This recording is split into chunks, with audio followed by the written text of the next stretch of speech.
The combat trauma spectrum, a very important topic. It's important because it's important to show the point of pain and match that up with the right intervention. The combat trauma spectrum does that well. It shows on the far left-hand side, for instance, reintegration issues, and in the middle it has something that's called in the services the combat operational stress. And then on the far right it has post-traumatic stress, and most right, the post-traumatic stress disorder. As you go through that spectrum, it's very helpful to understand it as a means of the first step in treating it. Now, a book that is available, Combat Trauma Healing Manual, and I show this because this is authored by one of our presenters today, Chris Adsett.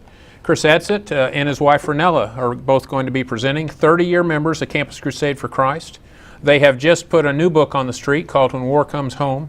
So in addition to writing books and helping, they're also counselors, and they've been working with the Military Ministry Post-Traumatic Stress Disorder Task Force over the last 2 years. So Chris and Renella, very qualified, very crafted, both reverends, and they're the parents of 4 children. So Chris and Renella Adsett will do a wonderful job illuminating this combat trauma spectrum for us, which is an important first step in understanding how to treat combat trauma among active duty and veterans across our land. Thank you. Now I give you Chris and Renella Adsett.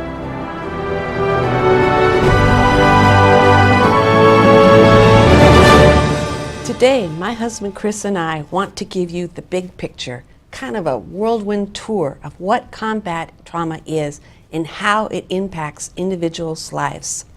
The word trauma actually comes from the Greek word wound. A traumatic event can cause such a severe wound that it can become life-threatening or overwhelming to almost anyone. Another way to describe it is when a person is impacted by a traumatic event, it etches the thumbprint of that trauma on the person's body, soul, and spirit. These thumbprints can affect a person's will to live, their beliefs about God, themselves, and their world, their dignity, and their sense of security. For our troops and families, the thumbprint of trauma has touched their lives as well. According to a recent report from the VA's National Center for PTSD, 40% of OEF or OIF veterans have or may acquire PTSD. For those who don't know it, OEF is Operation Enduring Freedom. These are our troops that are fighting terrorism in Afghanistan. OIF, or Operation Iraqi Freedom, is our troops fighting terrorism in Iraq. In addition, the VA's National Center reports that 80% of OEF or OIF troops acknowledge that they have serious mental health issues. 40% stated that they weren't interested in getting help, but only 26% actually took steps to receive help, and 38% of those who sought help were diagnosed with PTSD or combat trauma. This combat trauma, or PTSD, has been called many names throughout the centuries, which makes it clear that this disorder is not unique to modern wars, but is common to all wars. During the latter half of the 1600s, the Swiss observed a consistent set of symptoms in some of their soldiers, and they called it nostalgia. German doctors of the same period used the term Heimweh, and the French called it maladie du pays, but both terms roughly translated homesickness. The Spanish called it estar roto, which means to be broken. During the American Civil Wars, it was called the soldier's heart. World War I, they called it shell shock. World War II, they called it battle fatigue. In Korean War, they called it war neurosis. And in the 1970s, they coined the term Vietnam Veterans Syndrome. It wasn't until 1980 that the American Psychiatric Association formally identified, named, and defined the results of an extreme traumatic experience as post-traumatic stress disorder, or PTSD. As we've traveled around the country, scores of veterans from World War II on have shared their stories with us, and many still carry unresolved pain. Richard Gabriel is quoted by David Grossman from his book on killing, the psychological costs of learning to kill in war and society, in which Gabriel says, "In every war in which American soldiers have fought in this country, the chance of becoming a psychiatric casualty, of being debilitated for some period of time as consequence of the stress of military life, were greater than the chances of being killed by enemy fire." So what is combat trauma? As our troops return from combat or other intense operational deployments, it's probably safe to say that they've all experienced stress. As you know, there's positive stress and there's negative stress. Positive stress is what kept them focused, energized, and probably saved their lives and others. Negative stress could have and can put themselves and others in danger. But any kind of stress, good or bad, can affect their spirits, their souls, and their bodies. Most stress reactions, although unpleasant in the short time, do not result in long-term problems. In some cases, however, the stress of operation deployment can cause more serious problems that require additional help to overcome. Chris will now be giving you a further description of what combat trauma is and give a brief overview of the combat trauma spectrum that covers the 5 kinds of deployment-related stress problems that you should know about.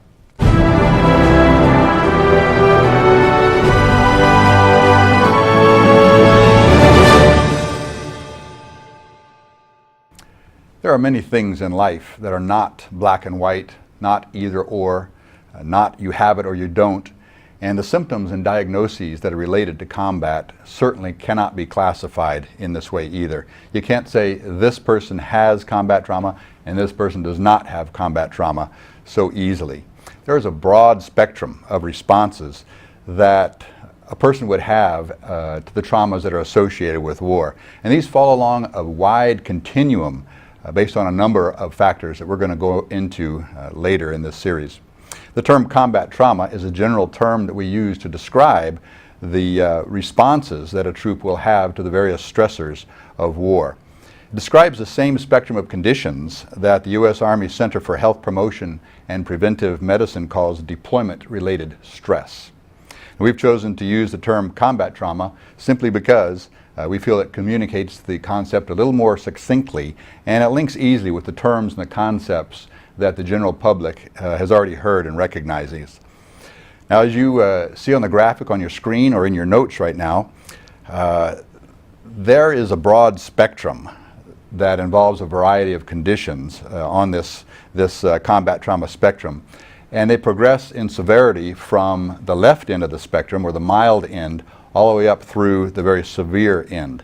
The mild end of the spectrum, these include relatively easy to mitigate conditions such as pre-deployment stress and deployment stresses and the stresses that accompany reintegration of the troop back into his or her family or community or culture that they left from earlier.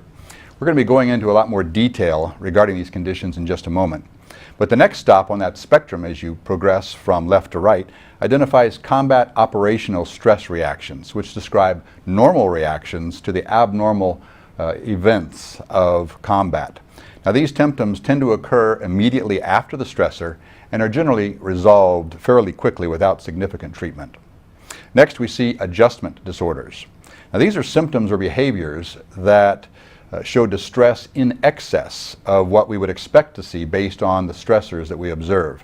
To meet the definition of this diagnosis, the symptoms must present within 3 months of the original onset of the stressor and be able to be resolved within 6 months. Next, we see acute stress disorder and post-traumatic stress disorder.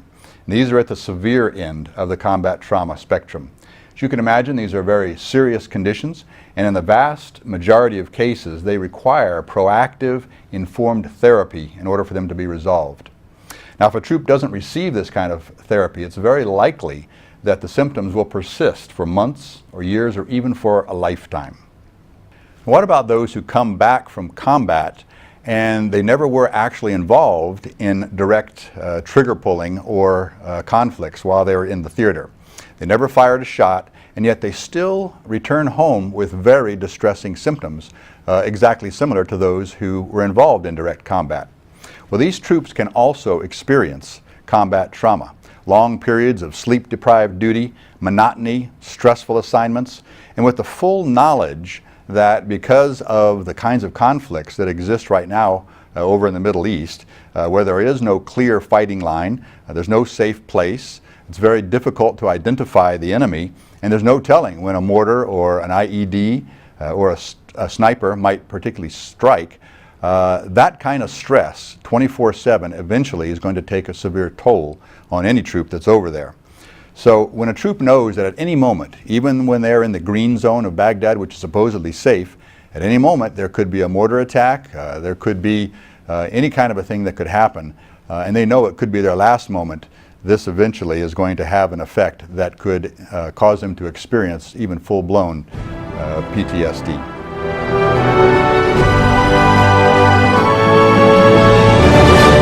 What I'm going to be talking about in this third section is how our troops and families are impacted by combat trauma. The first three components of the spectrum includes the pre-deployment, deployment, and reintegration issues. The second is combat or operational stress reactions, and the last is adjustment disorders. The mildest stressor on the spectrum includes pre-deployment, deployment, and reintegration. One of the issues our troops and their families face is the stress of pre-deployment. This starts when a troop is notified that they are going to be deployed. When that happens, there's usually immediate anxiety regarding their impending deployment. They and their families often experience a wide range of emotions. Other stressors they may face include financial issues they have to deal with, emotional and logistical stresses while preparing the family for the troop's absence. There is also an increase in training tempo and preparation for the mission. For couples and children, there can be emotional outbursts as they try to cope with the looming reality of long-term separation. Another issue our troops and families face is their deployment. Deployment stress includes being on life or death alert almost all the time. There is no enemy lines in Iraq and Afghanistan. They may experience traumatic, horrific events. Some may get physically wounded or face near-death experiences, or even see their comrades get wounded and die. Forever on their hearts and minds is the concern they have for their family's welfare while downrange. There is anxiety over the children's development, missing out on important family occasions, births, deaths. Many have fears regarding their spouse's loyalty and fidelity while separated. There can be poor communication infrastructures resulting in feelings of helplessness regarding family emergencies. Many face loneliness, boredom, fatigue, sleep deprivation, discomfort, fear, sadness, and exhaustion. And remember, we're not just dealing with one deployment. Many are facing multiple deployments, which last 6 to 15 months. The last component of the first section of the CT spectrum that our troops and their families are facing is the reintegration issues. As our troops return home to their families, there's usually a honeymoon period, but after a time, there may raise rising tension in their lives. They often will encounter various difficulties during the transition from deployment back home and to family life. Pursuits and concerns that can bring about this tension can include a myriad of issues, like changing the troops' main emotional link and support from their military buddies back to their spouse or family, resuming and sharing household or family roles, getting used to communicating with their spouses on an intimate, frequent basis again, adjusting to different levels of order and control in the home when they are used to being deployed. Adjusting to different family dynamics due to the aging of the children. Coordinating with his or her spouse regarding child rearing and child discipline issues. Synchronizing his or her emotional or sexual needs and expectations with their spouse. Getting used to altered psychological and social skills in response to combat trauma. Deciding how major and day-to-day decisions are to be made in the home. Dealing with multitudinous of briefings, debriefings, training sessions, and surveys. Enjoying welcome home ceremonies without them becoming burdensome or triggering events. Our troops and their families face many issues, and these are listed in the student notes. The next section on the CT spectrum includes the combat operational stress reactions. This is a normal reaction for anyone who goes into battle or other dangerous operations. This is not a mental illness, and people who experience this are not sick or weak. It's just the body's way of protesting and say, hey, slow down, because they've pushed themselves past their regular limits of endurance. The symptoms of COSR, or combat operational stress reactions, can look a lot like symptoms of post-traumatic stress disorder, acute stress disorder, or adjustment disorders, but they tend to occur immediately after a stressful event, and they get better quickly without significant treatment. The COSR symptoms can include things like tension, aches and pains, jumpiness, trembling, cold sweats, expecting the worst, irritableness, poor attention, poor mental focus. They can't remember details. They get out of breath. Their fingers and toes can tingle. They can have an upset stomach. They can vomit. They can have diarrhea. They can have constipation.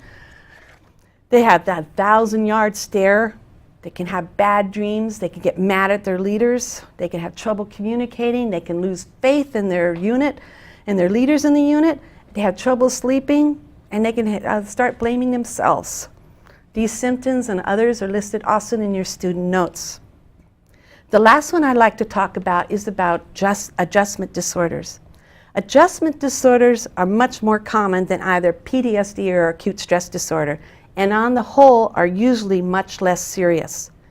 An adjustment disorder occurs when an individual is exposed to an identifiable stressor or stressors, causing a reaction which results in significant excessive distress or significant impairment. The reaction can involve 3 symptoms. The first one is depression, where they can experience tearfulness and feelings of hopelessness. The second one is anxiety, where they can experience nervousness, worry, or jitterness. Or there's the third one, which is the disturbance of conduct, where they can violate the rights of others, such as reckless driving or fighting. Or it can be any combination of these 3.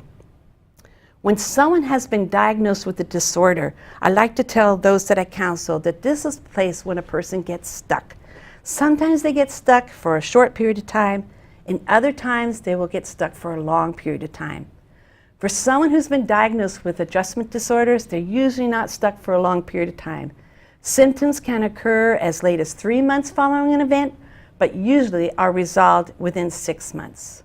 Chris is going to be sharing next on the stressors and behavioral and emotional responses of troops and families to the final 2 components of the spectrum.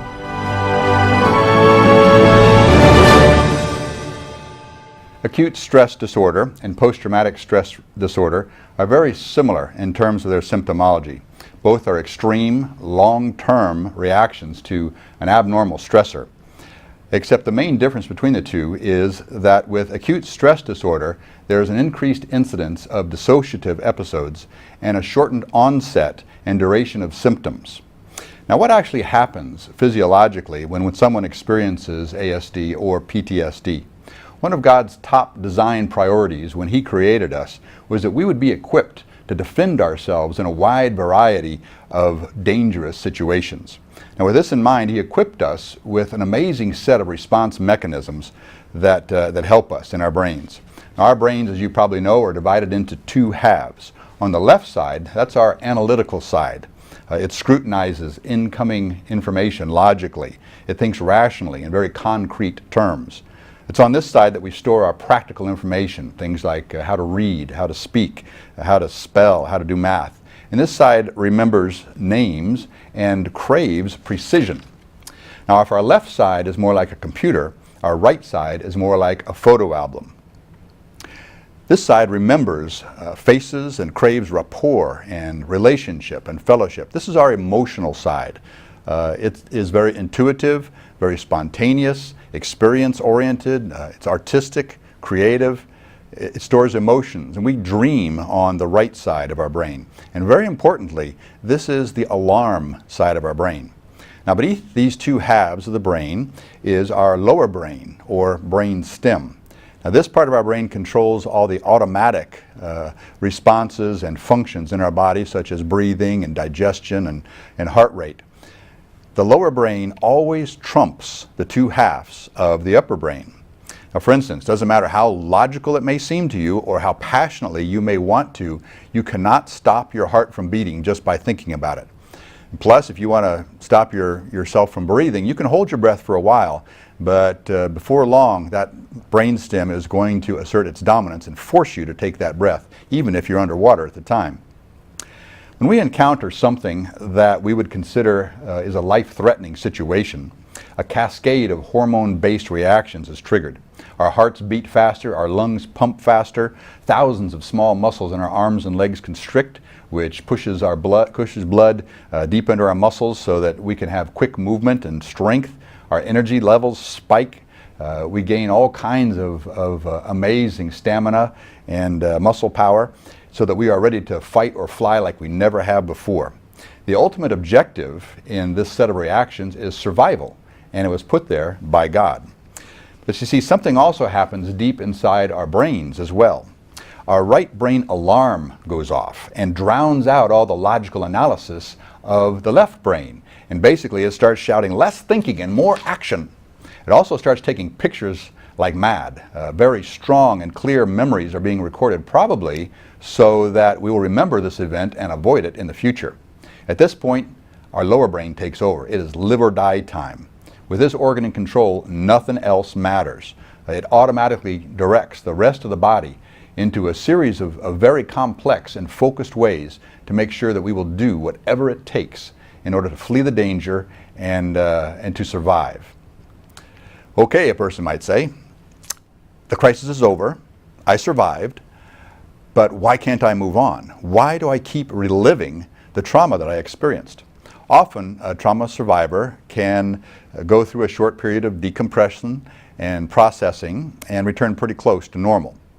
But if the traumatizing event was exceptionally violent or life-threatening, or if there were multiple episodes, the brain stays stuck in this crisis alert mode. It's kind of like what this one Vietnam veteran said when he was asked, when did you leave Vietnam? And his response is, last night. And it'll be that way every night until my soul leaves this old body. Think of it in terms of walking across a frozen lake. Many of you may have done that, or you can imagine what it's like. At first, it's a lot of fun sliding around and acting like some kind of a ice dancer and doing pirouettes and all. But then all of a sudden, you hear this cracking and popping all around you, and you know the ice is getting ready to give way. What happens? Well, immediately you spread your arms and legs to give yourself balance and support. Your eyes become as big as softballs. You hold your breath. Your heart starts beating like mad because you're just getting ready to go into that icy water. And so as you stand there frozen for a couple of seconds and you realize that, hey, I'm not going down, you start very slowly and very carefully backing away the way you came from. Well, after a while, you find that you're back on relatively solid ice. Well, then what would you do? Is it likely that you would start jumping around and skipping again like you were before? Probably not. Because now you realize that the ice underneath you could give way at any moment. And so you continue to walk very carefully until you get to the shore of the lake and where safety is. You see, after a traumatic event, our brain knows that it just had an incredibly close call, and it is determined to be ready to react if it confronts that danger again. Now, that's a really good idea, except if it gets stuck in that mode, which is essentially what ASD and PTSD are all about. It's like that ice walker tippy-toeing the 2 miles of concrete cement sidewalk all the way back home, because he's stuck in that crisis alert mode. It is illogical. But ASD and PTSD are not logical, they're emotional. So it doesn't have to make sense. That's just the way your body is going to react. Now the shock physically alters parts of your brain. Your reactive pathways modify, your brain chemistry changes, and it becomes hypersensitive, overreacting to a lot of the normal stimuli. Your hippocampus, that's the part of your brain that interprets and calms your emotional responses, it actually shrinks and works less effectively. Your left brain and your right brain hemispheres have trouble communicating and balancing each other. So you're either all emotions and unordered, or you are emotionless and cold and withdrawn and not a whole lot of fun to be around. Sometimes both extremes within 5 minutes.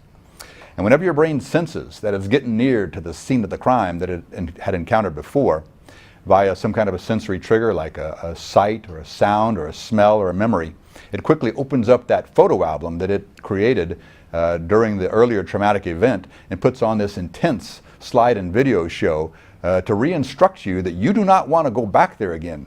You know, it kind of says, what are you, nuts? You know, don't you remember the last time we went there? We almost died, you know, get away, run as fast as you can.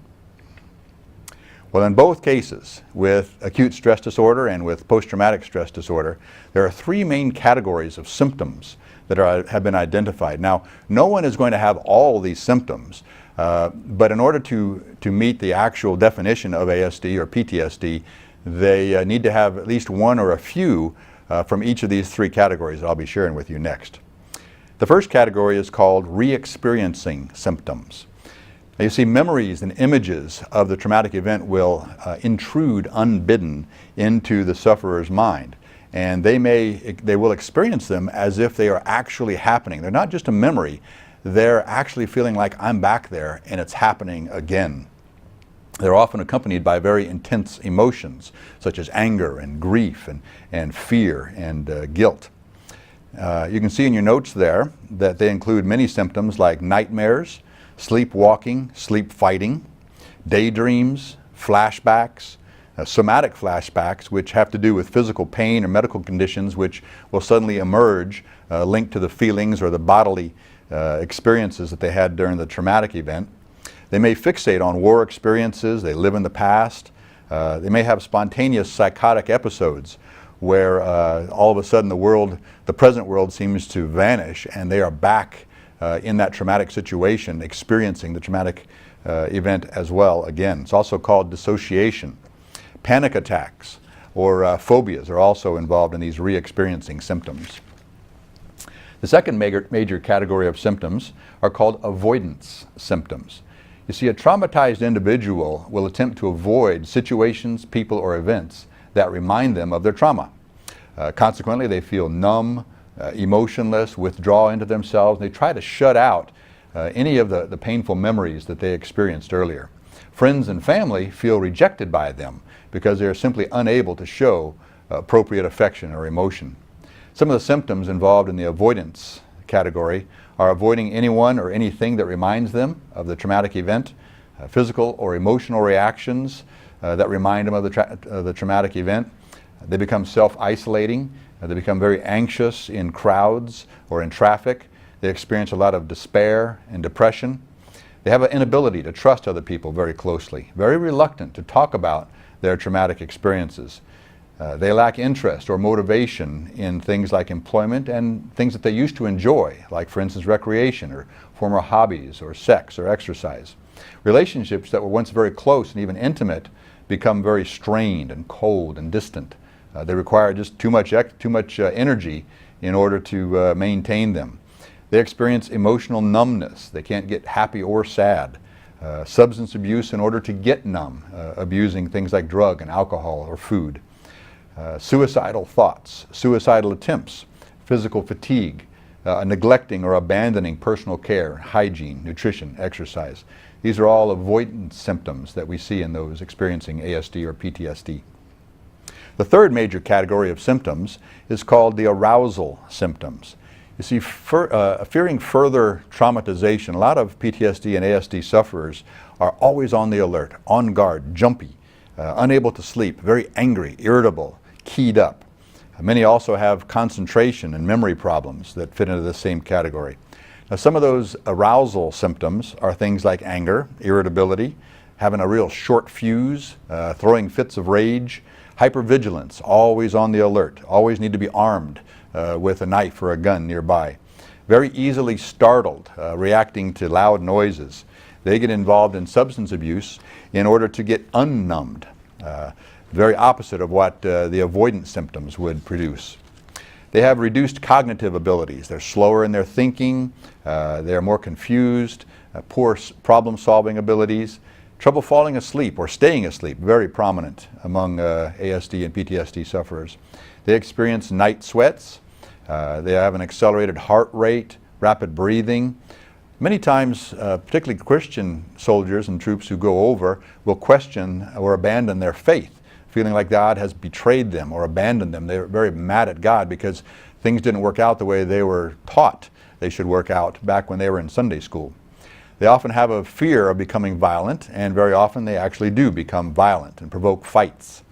They have homicidal thoughts from time to time. Many times they'll have an anniversary reaction where when the month or year anniversary of the traumatic event rolls around, they often become very anxious. They become adrenaline junkies sometimes, being involved in high-risk behavior just to get that adrenaline pumping. Sometimes they're involved in self-mutilation, cutting, or excessive tattooing just to be able to feel something and keep themselves feeling something that's very high level and extreme. When we flew out to the Comfort, the hospital ship, I had to make several mental notes. I had to decide where each patient was going to go based on how critical they were. The ones that weren't that critical were on the other side where my crew chief was, and he would keep an eye on them as best he could and let me know what was going on. The space that I had to move was about the size of this chair, so I had the ability to either be on my knees or squat if I could maneuver myself, because not only were we carrying the patients, we were also carrying some of their gear and records and different things, so I didn't have a lot of room. So choosing where they were going to go in the aircraft, who was going to be the first one out, that was usually the one that was on a portable ventilator, battery operated ventilator that was breathing for them. The next thing I had to do is make a mental note of, since we were going out to a ship, we were flying over water, and in the eventual case of landing in water, I had to decide who I was going to get out if I could. And it was that mental checklist that I had to make. If the situation arises and I have to, then I choose this person. And it's not the person that's on a ventilator, because they're already, I had the whole justification in my head. And then those were the two main things that I had to mentally do. And then physically, I had to monitor each patient depending on what their level of injury was. And I would say 95 and 98% of the time, the one on the portable ventilator, the ventilator would stop working for whatever reason. The battery would run out, or it just would stop working.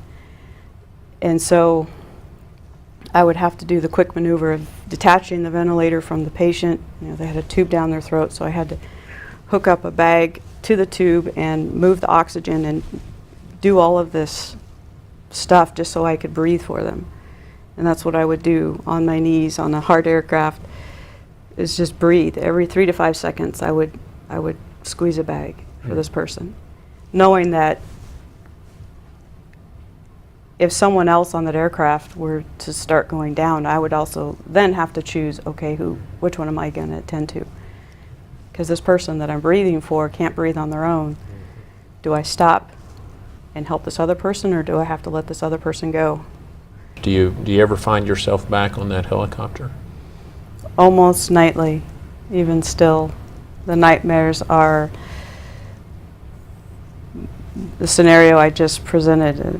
I'm breathing for someone, and then one patient, then another one starts crashing, as we call it. Their vital signs start diminishing, and I can't get to them.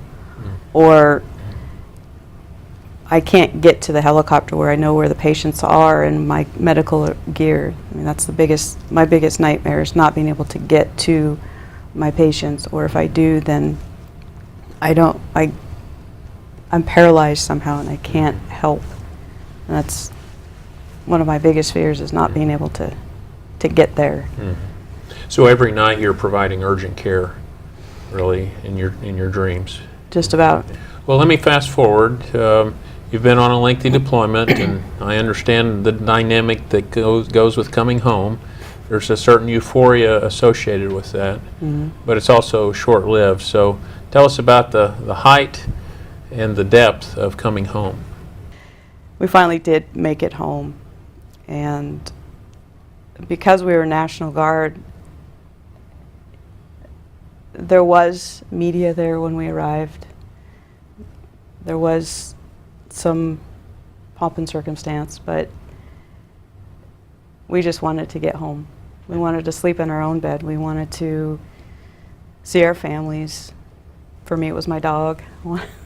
I hadn't seen her in a year, so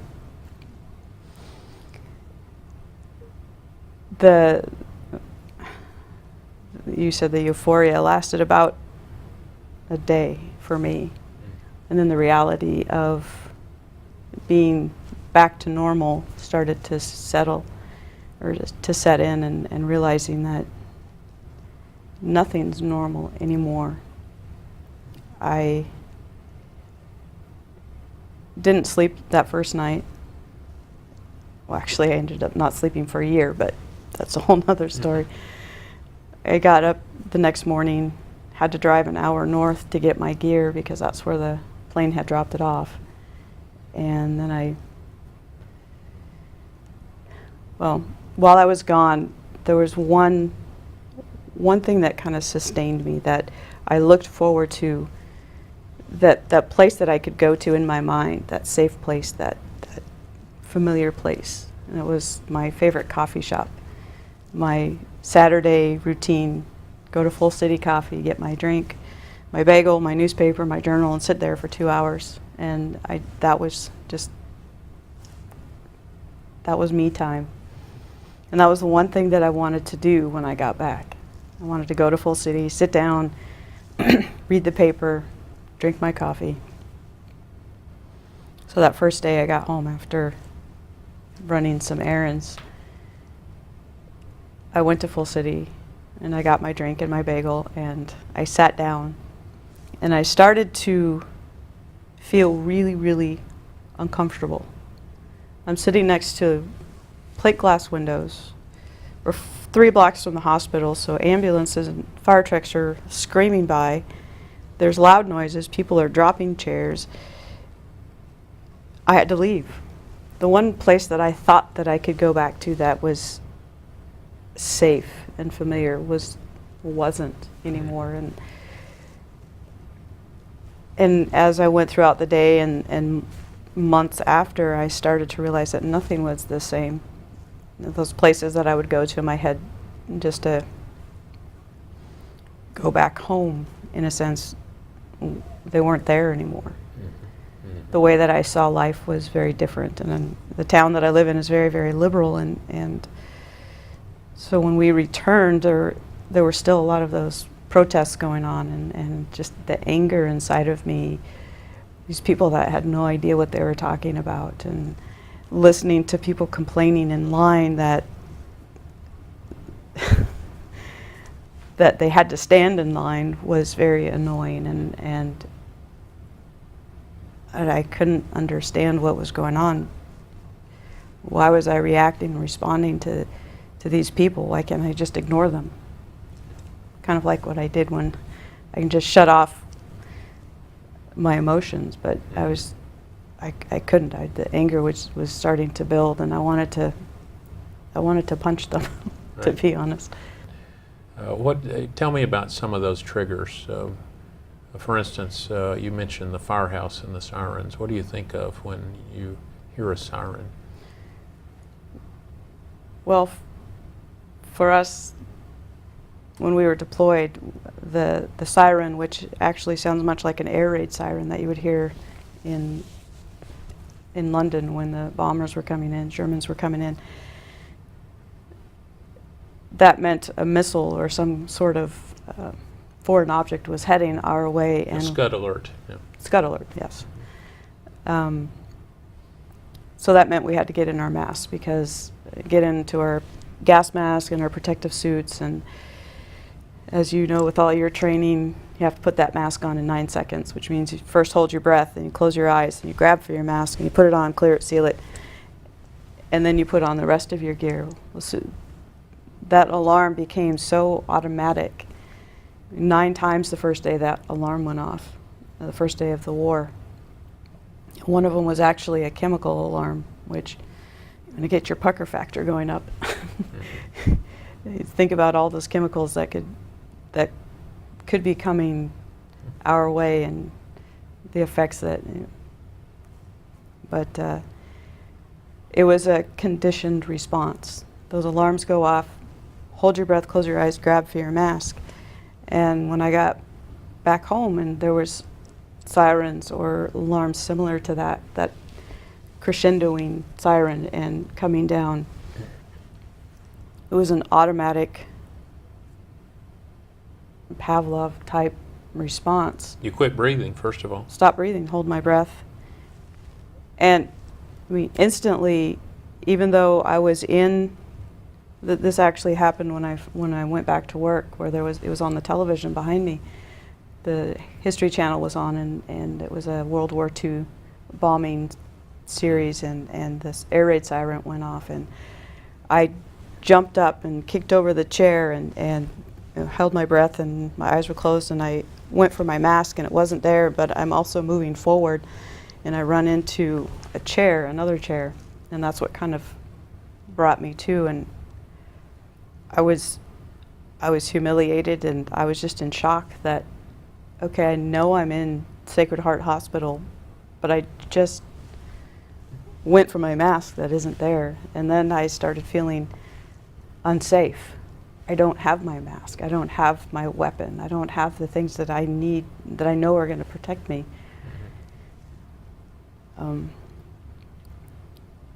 So that's one of my major triggers. And how are we doing today with that particular trigger? I mean, even today you hear a siren. Oddly enough, this happened last night when I was outside, and it was a faint crescendoing siren, and I jumped up from where I was, and whereas I don't go through the whole process now, I have to verbally, I have to physically tell myself to breathe. I have to say it out loud, because that will get me to breathe. If I'm talking, I'm breathing. But the initial jump up response is still there. And it's a little embarrassing when I'm around people that don't understand what that's all about, and they're looking at me. That happened when I was at work. They looking at me like I was crazy, and then they didn't know what to do, so they just started talking to themselves, or they left. And I'm standing there in the middle of the room, almost hyperventilating because of what was just going on, and nobody knew what to do. Mm-hmm.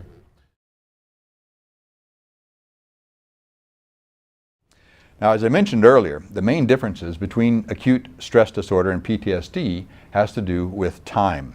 The rule of thumb is that if the symptoms begin within 4 weeks of the traumatic event, the condition is called acute stress disorder during the first month of them experiencing those symptoms.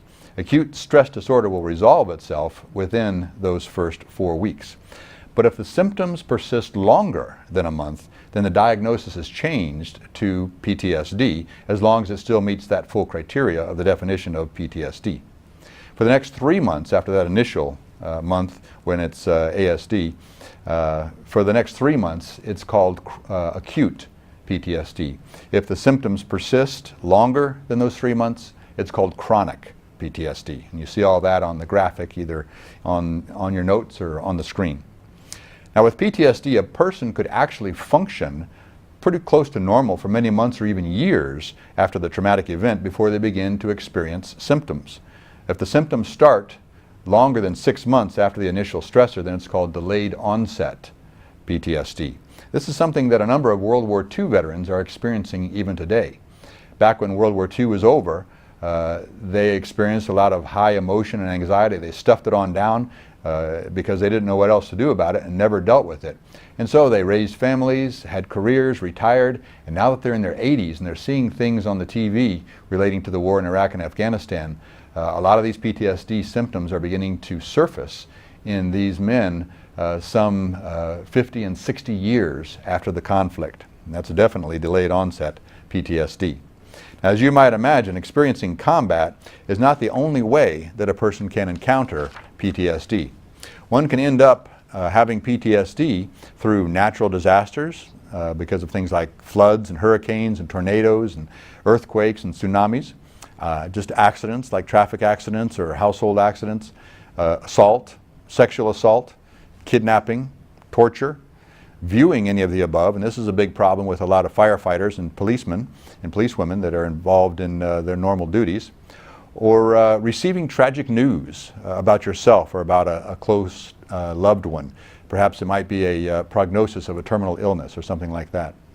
Now, not everyone who is exposed to a traumatic event, the ones that I just mentioned, necessarily will get PTSD. Numerous authorities estimate that anywhere between 75% and 90% of Americans have experienced or witnessed some kind of an event that could produce PTSD, but only about 5 to 10% of non-combat general public individuals will actually develop PTSD. There are several factors that make it less likely that a person will be affected and experience either ASD or PTSD. These are factors such as fewer and less intense events, the person's mental or emotional interpretation of the event, in other words, giving meaning to the traumatic event that happened to them. For instance, if they were involved in, let's say, a tornado, and they can just say, this is just a natural occurrence. It's not like the universe is out to get me. I can understand that these sorts of things simply happen. Or a troop over there might have the attitude of saying that, you know, I am glad to have been able to suffer for my country. I count it a privilege, and this is something that I will absorb for that greater purpose. The person's foundational mental and emotional state has a lot to do with it as well. For instance, faith will come in very strongly here. Belief in one's mission is also a very positive mitigator, which was a problem for a lot of our Vietnam veterans because they weren't supported by the country, and then when they came home and they were insulted and spat upon and they felt like they were criminals coming home, this greatly exacerbated their symptoms and caused many of them to end up with PTSD. Another mitigating factor on the positive side is the ability to envision a good possibility or the greater good, kind of Romans 8:28. We know that all things work together for good to them who are the called, to them who love God. And then also positive unit leadership is also a very positive thing that helps mitigate that. If they've got a good platoon leader or officers above them that help them keep things in context and know that they're being taken care of, that makes a big difference. Teamwork and buddy support during and after the traumatic event makes a big difference as well. We see a big contrast between today's troops and World War II troops in this respect, because back in those days, after the war was over, let's say in Europe, it took them several weeks to make their ways back to the coast, and then they get on a troop ship and they were 6 weeks going across the ocean, during which time they had lots of time to debrief with their fellow soldiers and talk about the experiences that they had, and this was very therapeutic for all of them. And then finally, debriefing within 72 hours. Those who are very involved with critical incident stress management have determined that if a person is able to talk about the experience they had within that magical 72 hours, it seems to greatly diminish the likelihood that they will develop PTSD. There are some other factors that make it more likely that a person will be affected.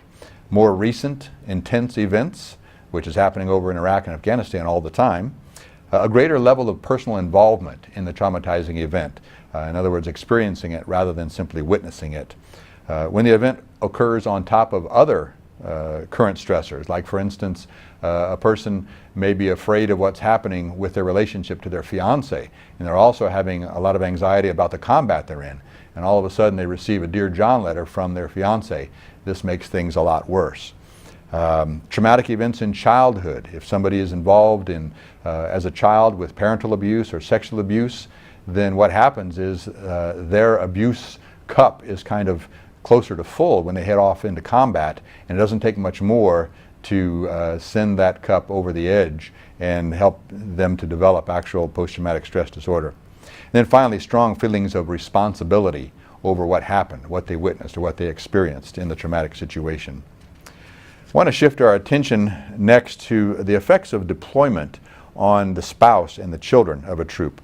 You know, when a husband or a wife goes off to war, many adjustments have to be made by the home front spouse. They assume the roles of both father and mother as best they can for a while.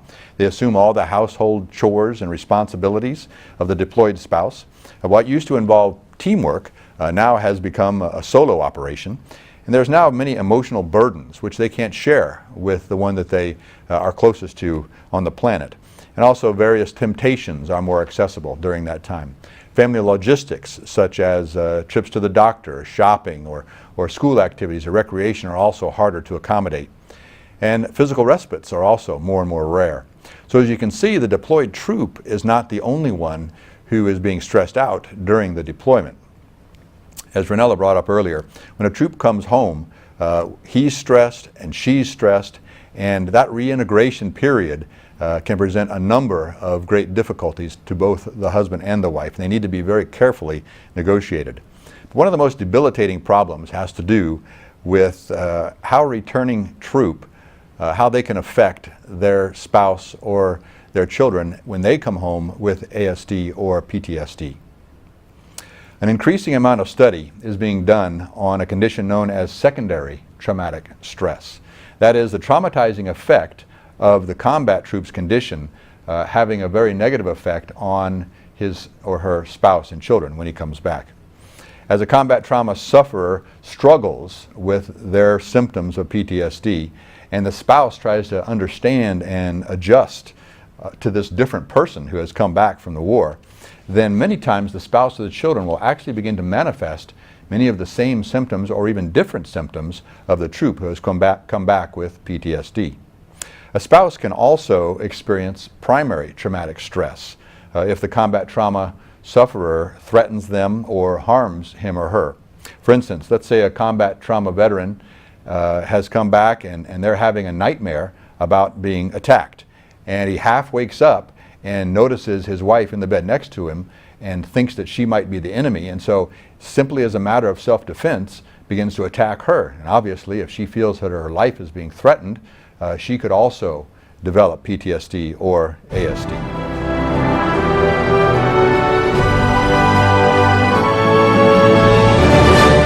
I'm going to be talking about combat trauma and how it has impacted military women. The Pentagon says that there are more than 182,000 women who have served in Iraq and Afghanistan. That's 11% of U.S. troops deployed. That dwarfs the 7,500 who served in Vietnam, and most of those were nurses. During our brief Gulf War, there were approximately 41,000 women who were deployed.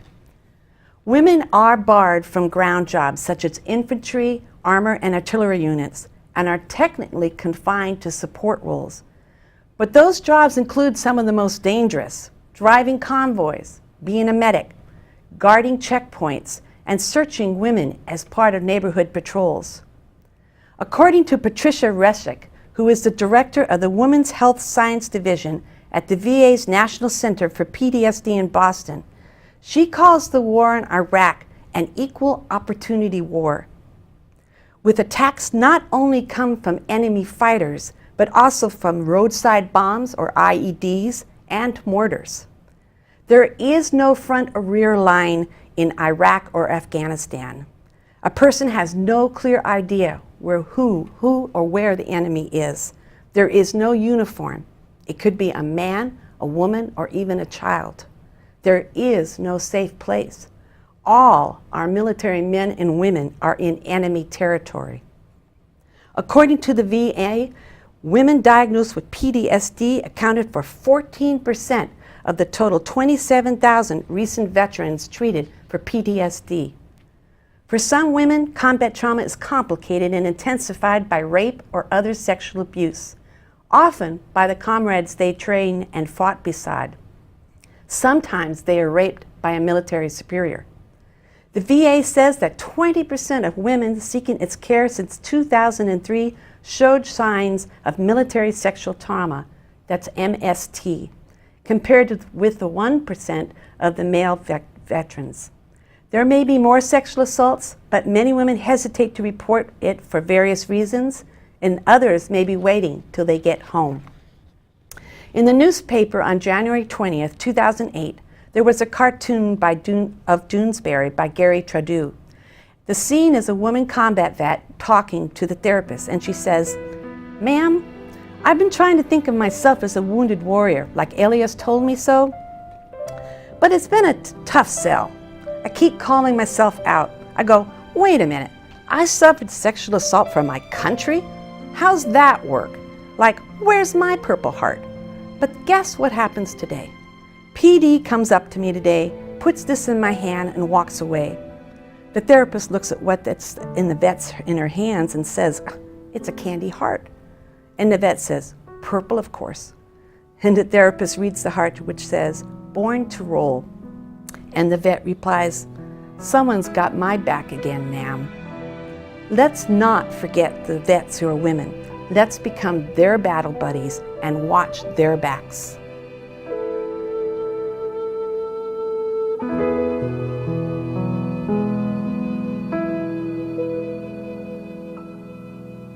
As Renella and I have been sharing the wide spectrum of reactions that our troops can have to combat trauma, we hope you've been able to appreciate how complex this subject actually is. The variety of stressors that a troop can experience when he or she is involved in combat, and the complexity of every individual that God has created is putting those two variables together. It's almost infinite. And so a one-size-fits-all approach to combat trauma is never going to very easily produce any kind of useful results. Instead, we must recognize three important points. Number one, God is the healer. Number two, you are not. And number three, nevertheless, God wants to partner with each one of us in order to construct a healing environment in which the Spirit of God can have optimal access to the body, soul, and spirit of the combat trauma sufferer in order to bring about healing. Now, how can this be accomplished? The military ministry offers two publications that anyone who is very serious about constructing that healing environment will benefit from. One is entitled The Combat Trauma Healing Manual, Christ-Centered Solutions to Combat Trauma. It was my privilege to do the research and the writing on this manual with my wife Renella's help and the help of many other people as well. And it's specifically for the returning troop who is suffering from combat trauma. It's interactive, designed to bring the troop into the Bible and understand what the Bible has to say about what he or she is experiencing. And it's designed for either a small group situation, a one-to-one situation, or even in a self-study mode, but it's best used in a small group approach. The other publication is for the wives of combat trauma sufferers, and it's entitled When War Comes Home, Christ-Centered Healing for the Wives of Combat Veterans. This was co-authored by myself and Renella, and along with Marshall Carter Waddell, who is the wife of Commander Mark Waddell, who is a Navy SEAL for 24 years and experienced 11 deployments in hot war places all over the world, and is currently struggling with PTSD. So I mentioned that a lot more needs to be said about what happens to the wives and the children of combat trauma spectrum or combat trauma sufferers, and this is certainly a resource that would be helpful there. Both manuals combine the best insights of the medical and the counseling communities with the principles that are found in the most tested and verified change agent in all of history, and that is the Bible. We have plans to produce additional materials that will be addressing the specific needs of the husbands of combat trauma sufferers, their parents, and their children as well. And we'll be putting together small group study guides for these in addition. Let us conclude with Isaiah 32:2, which I think eloquently sums up what our role should be as we are involved with those who suffer from combat trauma. And that verse says that a man will be like a hiding place from the wind and a refuge from the tempest, like rivers of water in a dry place, like the shadow of a great rock in a weary land. We can't be healers, but we can be that man or that woman that provides a safe place, a refuge a refreshment, a shelter, an enabling place that will help them to connect with their one and only true hope.